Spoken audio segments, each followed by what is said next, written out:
¿Qué tal? Vamos a continuar ahora hablando sobre los representantes de la segunda sofística y vamos a ver a dos más. Uno es Himerio, pero el más importante para nosotros será Libanio. Himerio fue hijo del rétor Aminias y nació en Prusa, Bitina, alrededor del año 310 de nuestra era. Se estableció en Atenas luego de haberse educado con algún maestro local y hubo de soportar la competencia de un tal Proeresio, que hoy en día solo es un nombre para nosotros.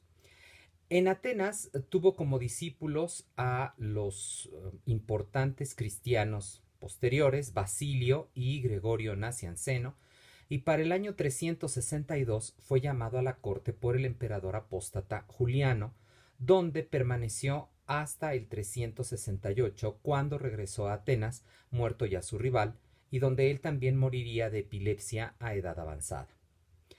De su obra conocemos 75 discursos que le son atribuidos, de los cuales conservamos fragmentos y títulos, la mayoría gracias al patriarca Focio, a más de 15 fragmentos de dudosa ubicación. Es posible que el propio Himerio haya hecho ya un florilegio de sus discursos y que de allí haya obtenido el propio Focio sus fragmentos, porque los denomina los más hermosos, así que ya sería como escoger la obra ya escogida por el propio Himerio.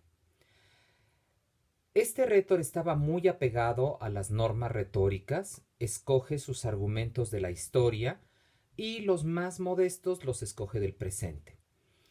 Lucen en su obra los consabidos géneros, están los epitalamios, las declamaciones por el natalicio de un amigo, por la curación de otro, hay discursos personales importantes, y junto a estos está quizá la obra más interesante, que es una defensa de Demóstenes por su enemigo Hipérides. También hay otro donde Hipérides defiende, o Demóstenes defiende, perdón, a Esquines. Un grupo importante de sus discursos tiene tema escolar. Hay un discurso para aplacar el tumulto de los discípulos, hay otro para estimularlos en su indolencia o para que comprendan la necesidad de la práctica de la retórica.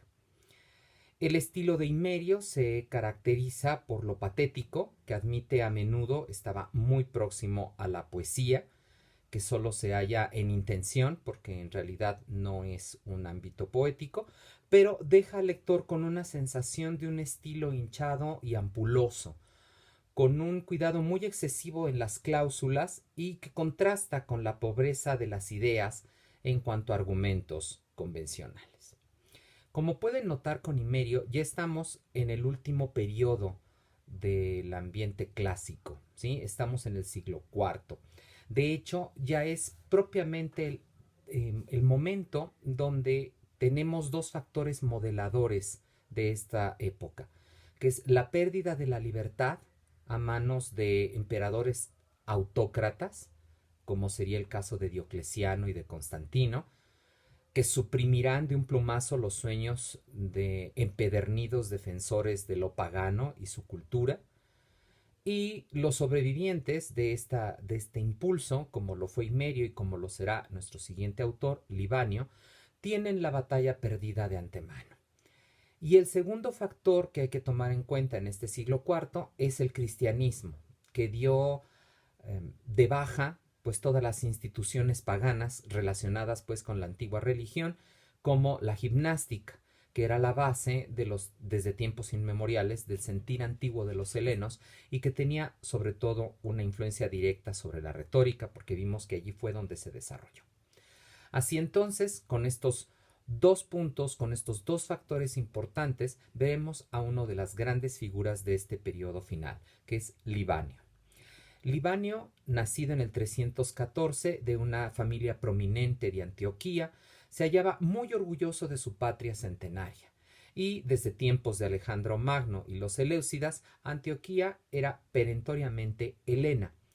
Libanio siempre fue un griego soñador, un amante del pasado noble de su cultura griega, por lo que no le interesará mucho recordar que Antioquía era una más de las ciudades del Imperio Romano. Igualmente orgulloso se muestra de su familia de rancio abolengo y cuyos representantes masculinos contribuyeron a la grandeza de la ciudad merced a su instrucción retórica. En uno de sus discursos, en un discurso en defensa de su propio ser, aclara: en esta excelsa ciudad resultó que fueron excelsos los miembros de mi linaje por su formación y riqueza, y las prestaciones corégigas y los discursos con los que hacían frente a los violentos impulsos de los gobernadores. Es decir, su casa siempre fue una casa de rhétores. Libanio mira en su familia el antiguo linaje de los oradores que defienden la ciudad, aunque ésta no sea más la polis independiente griega. Será la retórica el blasón familiar en el que nuestro autor cifra su gloria y del que se le acusará en más de una ocasión con un término que hasta hoy es muy sonoro, muy claro. Decían que Libanio era un pesado. Al respecto, dice el propio autor: pero soy un pesado en las menciones de mi linaje, se me echa en cara, pues a mí me sería posible decir a todos mis conciudadanos, excepción hecho de unos pocos realmente, que por lo que a mi linaje se refiere, no tendrían derecho ni a mirarme a la cara. Pero no lo dije nunca, ni me encumbré a causa de los bustos de mis antepasados, ni de sus contribuciones a los servicios públicos. Antes bien, consideré que bastaba con que la ciudad fuese consciente de ello, y con los demás siempre vengo tratando como con quienes en relación con el linaje no me son en nada inferiores. Como pueden ver, era un hombre pesado, pero con razón de serlo. Un pesado al punto que se reconoce vanidoso y solía admitir que su reputación como rétor era la más grande.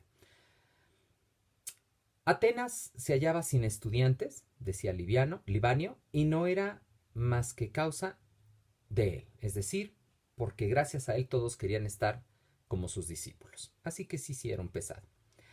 Al respecto de su carácter, agrega el español López Eire: fue casi siempre un depresivo e hipocondriaco, víctima de constantes males de cabeza, agorafobia, angustias, terrores, vértigos, problemas de visión y miedo a caerse en la calle. Lo impresionable de su carácter, y agrega, se amilanaba, por ejemplo, ante un auditorio en el que no figurasen sus amigos, su humor cambiante, su temperamento tan tremendamente mudable, unas veces altanero y otras adulador, a veces valeroso, a veces pusilánime e incapaz de resistir la vista de la sangre y la contemplación del horror de las torturas y la brutalidad de los crueles castigos que eran moneda de curso común y legal en aquellos tiempos, a veces ferozmente hostil a los cristianos y el cristianismo, y otras abogado defensor de cristianos ante el fanatismo implacable y cerril del gobernador de Siria, Alejandro. Libanio perdió a su padre a los 10 años y fue criado por su madre y dos tíos maternos, Panolbio y Fasganio. A los 15 años optó por una carrera de rétor, pero al morir su primer maestro cambió por la de gramático, donde aprendió literatura y composición en prosa. En el año 336 fue a estudiar a Atenas, rechazando, según nos cuentas en su autobiografía, las espléndidas bodas que su tío mayor, Panolbio, le había conseguido. Su afán de estudio solo se logró gracias a la muerte precisamente de este tío, ya que el segundo de ellos, Fasganio, no era tan severo y logró convencer a la madre de Libanio de que le permitiera estudiar en la famosa Atenas. Pero fue una decepción porque descubrió la incompetencia de sus maestros y la falta de dedicación de sus compañeros. Aún así, Libanio permaneció por 4 años intentando perfeccionar su formación. Luego de un viaje por Grecia, acompañado de su amigo Crisipo, se estableció brevemente en Constantinopla, donde abrió una escuela en el año 341. Pero solo permaneció allí 3 años, durante los cuales alcanzó gran fama, y ello le trajo la envidia del sofista oficial de la ciudad, el cristiano Bemarquio, que, en complicidad con el procónsul Limenio, lo forzaron a huir del lugar para conservar la vida. Libanio pasó una breve estancia en Nicea, por explícita petición de sus habitantes, y Nicomedia se interesó en él y logró se eliminara la prohibición que pesaba sobre Libanio de no permitírsele enseñar gracias a las malas maquinaciones de Limenio. Se trasladó pues a Nicomedia y allí vivió su periodo más feliz, mientras su fama de orador fue creciendo durante los años.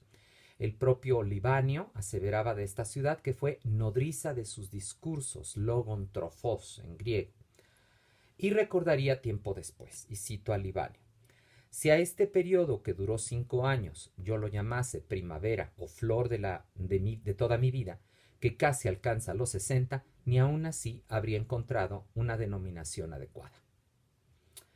Fue un tiempo de bonanza tanto física como profesional. Fue un tiempo de bonanza de la admiración que despertó y del excelente magisterio retórico que logró. En el año 349 fue requerido por el emperador de Constantinopla para asumir la cátedra retórica, esto por la fama que había adquirido en Nicomedia y por un discurso dirigido a los herederos de Constantino, que eran Constante y Constancio. Si bien no gustaba de vivir en la ciudad de Constantinopla, rechazó el ofrecimiento de una cátedra, igual que se le estaba ofreciendo, pero en Atenas. Solía pasar sus vacaciones en su amada Antioquía, y durante una de estas, en el año 353, apelando a su precaria salud porque padecía migrañas y gota, consiguió que el emperador le permitiera quedarse en Antioquía. Y desde el año 354, establecido en su tierra natal, continuó con su vida de sofista, para ser nombrado como tal oficialmente de la ciudad en el año 355, ya iniciando la cuarentena de su vida. Desde entonces y hasta su muerte permaneció en su querida Antioquía. Presentado por su influyente tío Fasganio ante el consejo de la ciudad, el orador pronunció un discurso que con su acostumbrada vanidad nos refiere en estos términos: ¿cómo voy a hablar dignamente de las lágrimas que suscitó mi prólogo, que no pocos salieron de allí sabiéndose de cabo a rabo, y del delirio que la segunda parte provocó? No contempló Agamenón más brillante día cuando tomó Troya que yo cuando recibí los honores que acabo de narrar. Es obvio que se sintiera pues un favorecido de la fortuna, era profeta en su tierra. Su papel de sofista no se limitaba a la enseñanza, por el contrario, y a la usanza que hemos visto desde el siglo II, se esperaba de él que sirviera también de defensor de su comunidad, aspecto que Libanio estaba más que dispuesto a realizar. Supo sortear la peligrosa época del César Galo, que se ensañó especialmente con Antioquía, y salir indemne incluso de una acusación de hechicería, afirmándose como orador y reduciendo la oposición de los envidiosos y de los competidores locales, siempre escudado en su poderoso amor por la retórica, pero también apoyado por la presencia ominosa del prefecto del pretorio oriental Musoniano, de quien supo granjearse la amistad, y como pasaba este hombre tiempo en la ciudad, pues Libanio ejercía en él una gran influencia. Será desde ese momento que veamos a nuestro autor consagrado a su verdadero amor, que es la retórica. Típico sofista que se siente responsable de su comunidad, defensor y voz que sabe cómo hacerse escuchar, Libanio tuvo como problemas su ego y los éxitos que le fueron ganando fama poco halagüeña, que, aunada a su carácter, lo convirtieron en blanco de críticas acerbas, a las que respondió con un discurso ante el Buleuterion de Antioquía, que tituló Contra quienes le habían llamado pesado, del que ya vimos un fragmentito.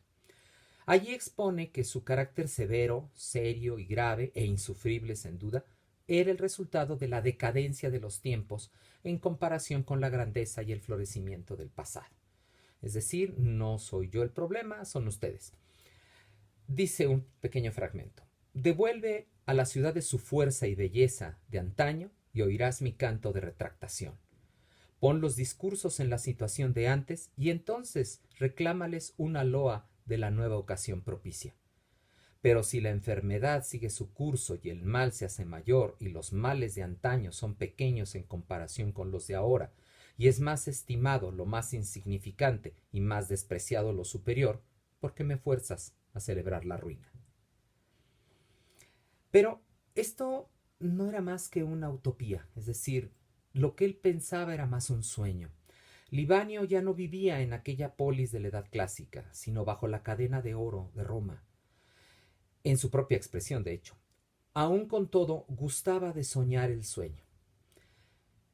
Es su autobiografía donde podemos reconocer que era un hombre a destiempo, que escribía discursos cuando la retórica ya era despreciada y vejada, y se prefería más la enseñanza de latín con su derecho romano y su estenografía, una palabra que de hecho definiría la burocracia moderna y que en aquellos tiempos corría de la mano del emperador Constancio. Incluso, señala Libanio, los incultos y humildes se encumbraban como hipografeis, es decir, como secretarios, y muchos de estos eran cristianos que hacían entrar a sus hermanos, muchos de ellos bárbaros, a los puestos de mayor responsabilidad como las prefecturas. Dice Lopeseire, pero terco, obstinado y pertinaz, y enamorado de la educación que suministra la elocuencia, una herencia de los tiempos mejores de Grecia, mucho mejores que aquellos en los que a él le tocó vivir, Libanio quiere seguir siendo, como Isócrates, un maestro de retórica y un hombre influyente en la política por medio de sus discursos y sus cartas. Si soñaba con el pasado griego, era porque su retórica era aquella ético-política que en su propio tiempo practicaba la élite de influyentes personajes ante las instancias del poder. Pero todo cambiará con la subida al trono de Juliano, a quien los dioses parecen poner en el solo imperial para que remedie con su amor a la vieja cultura y a la vieja religión todos los descalabros de una edad cristiana. Porque el emperador es un apóstata de las enseñanzas de Cristo y desde los 14 años, aunque su familia le prohibió todo contacto con el paganismo, Juliano se las arregló para hacerse con los discursos del famoso rétor pagano Libanio, que enseñaba por aquellos años en Antioquía y a quien admiró desde entonces. Juliano era admirador de Libanio, luego fue su amigo y como él tan pagano y anticristiano como filoheleno y orgulloso de la paideia griega. Libanio le correspondería y se referiría a él como el más prudente, justo, elocuente y guerrero, enemigo solo de los impíos, cristianos sin duda, por lo que no lo quería solo como un emperador, sino como persona. Y Juliano le respondía, según afirma el propio orador, con ese amor propio tan grande que tenía Libanio, diciendo que incluso Juliano lo amaba más que a su propia madre. Esta amistad se pondría a prueba en el año 362. En julio de aquel año, Juliano se instaló en Antioquía en su campaña contra Persia. Para el invierno de ese año, el templo de Apolo en Dafne es devorado por un incendio y las indagaciones del emperador señalan a los cristianos como responsables, por lo que, en retribución, ordena se clausure la iglesia de Antioquía. Para agravar la situación se presentó una sequía de gran duración que amenazaba la cosecha y acto seguido una especulación de precios. No le valió de nada a Juliano sus medidas de precios fijos, que en otras circunstancias hubieran sido de agrado del pueblo, pero que ahora afectaban a la economía, porque sin previsión de ganancias pues no había negocio. Antioquía reaccionó con ingratitud por partes de algunos, y con indiferencia por parte de otros. Y Juliano entonces, ante este ataque a su honor, respondió con un discurso, el misopogón, contra los antioqueos, cargado de invectivas que iban en contra de las curias de la ciudad y contra los cristianos, cuyo ateísmo, desde el punto de vista pagano, él combatía.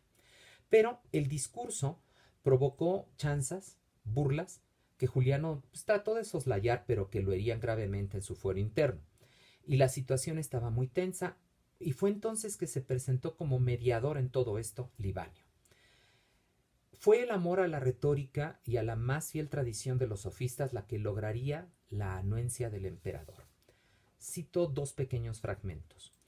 Una cosa es esta que concretó a las gentes en torno a mí y les brindó esperanzas que tú habrías de respetar el parentesco con los discursos. y la segunda, las muestras de estima que me estuviste dando sin cesar durante todo el verano y el invierno, invitándome, mandándome a buscar, escribiéndome cartas, complaciéndote con mis discursos y apesadumbrándote con mis silencios. Tampoco ignoraron las vigilias que cuando yo iba a hablar pasabas por causa de las vicisitudes que en tales demostraciones se producen. Aquí exhorta pues al emperador a recordar la liga que tenía con Libanio y éste con Antioquía. Y finalmente cierra diciendo: así pues, no desprecies ni refutes a un orador que ha sido adornado por tu voto. Diste el trigo porque yo te lo pedí. Relaja ahora tu cólera porque yo te lo pido. Las aguas volvieron a su curso. Es quizá este periodo, luego de su estancia en Nicomedia, el que más disfrutó nuestro orador, porque parecía que bajo la tutela del apóstata todo volvía a ser como en un sueño griego y ático, porque con la vuelta de los dioses volvía el orden, triunfaba la palabra. Dice Libanio, o recordando Libanio después: y reí y bailé y con placer compuse y recité discursos, porque los altares recibían su debida cuota de sangre y el humo llevaba al cielo la grasa, y los dioses eran honrados con fiestas, cuyo recuerdo había quedado en unos pocos individuos ya viejos. Y la adivinación avanzaba hasta la recuperación de su licencia, los discursos hasta el punto de ser admirados, los romanos hasta la recuperación de la confianza, y en cuanto a los bárbaros, estaban unos ya derrotados y otros a punto de serlo. Obvio, está hablando de las campañas de Juliano. Pero esta vuelta maravillosa no duraría mucho. Con la inesperada muerte de Juliano siguieron los tiempos difíciles para los intelectuales paganos, bajo los continuadores de Juliano, Joviano y Valente. De hecho, Libanio nunca pudo pronunciar públicamente su epitafio por Juliano, y durante el reinado de Valente, Libanio guardó silencio, solo compuso la primera parte de su autobiografía, que obviamente no publicó, y es más, destruyó su correspondencia, puesto que fue inmiscuido en varias acusaciones de sedición y práctica de magia. No fue sino hasta la llegada al trono de Teodosio en enero del 379, y con quien sostuvo nuestro rétor una correspondencia respetuosa y, podríamos decir, en algo amistosa. Con todo y que Teodosio era un cristiano, le concedió a Libanio el título de prefecto del pretorio honorífico, permitiéndole, quizá un poco antes, que hiciera donación de sus bienes a Simón, el hijo que había tenido con una sierva, y que obviamente era ilegítimo y no habría de heredar más que con la complacencia imperial. Luego de Juliano, fue Teodosio con el emperador con quien nuestro rétor se sintió más libre y pudo seguir ejerciendo su labor de orador y cumplir además con su misión de sofista. Tal vez incluso tuvo cierto afecto para con Teodosio. Lo coligamos de las deferencias que el emperador le otorgó, y es caso extraordinario, siendo éste quien habría de cerrar finalmente los cultos paganos. Hacia el final de su vida, Libanio nos permite ver que sufrió algo que tal vez deberíamos calificar como demencia senil, puesto que él habla de olvidos, de pérdida del conocimiento adquirido. La fortuna le daba un revés terrible, que él estimaba de hecho irreparable, porque la retórica le era más querida incluso que el favor imperial. En una epístola dice: tal vez no voy a vivir ya muchos años. Y así fue. En el año 393 dejó de existir. La valoración literaria de Libanio siempre ha sido positiva. Confrontemos lo dicho por su más antiguo investigador, Eunapio. Él dice: se entregaba a sí mismo en sus ensayos y se empeñaba con fuerza por el antiguo estilo, modelando su alma y su discurso. Cuerpo y alma entregaba a su afán de reinventar a los clásicos, imitando a Demóstenes a la manera en que ya él, también amante de los áticos, había hecho, Helio Arístides, y que era gran modelo de Libanio. De toda su ópera, desde Eunapio hasta Antonio López Seire, se ha considerado que su mayor gloria la debe a su epistografía, donde supo combinar su formación retórica en el campo de la dicción con un sentido más amplio que alcanzaba la vida misma, pues como dijo el antiguo Eunapio, modeló su alma a la par de sus textos. Libanio es el típico sofista clasicista del siglo IV que se siente obligado a ser defensor e interlocutor de la comunidad, como en su tiempo lo fue Isócrates, siendo por consiguiente un abogado justiciero. Pero sabe también decir verdades que no gustan a sus escuchas, ya sean simples conciudadanos, curiales o el propio emperador. Nada es más punible para Libanio que el comportamiento abusivo e injusto. En todo ello, Libanio no ha dejado de ser un idealista, el rétor político, moral, que añora el pasado. Es filantrópicamente un soñador. Aún se siente ligado al clasicismo con su tradición de la paideia retórica. La cadena romana que sostiene el entramado del imperio es también la que la ciñe, y puede que Roma hubiera despojado de muchas cosas a la Hélade, pero no de su cultura basada en la ancestral retórica. De aquí su empecinamiento por la enseñanza y el empleo de una lengua artificial que deviene en una verdadera liturgia devocional a los grandes maestros del pasado, porque de eso no podría despojarlos la gran urbe. Pontificando, Libanio lo recuerda urbi et orbi. Muy bien, lo dejamos aquí y continuaremos ya con el último representante en la siguiente clase. Que estén muy bien.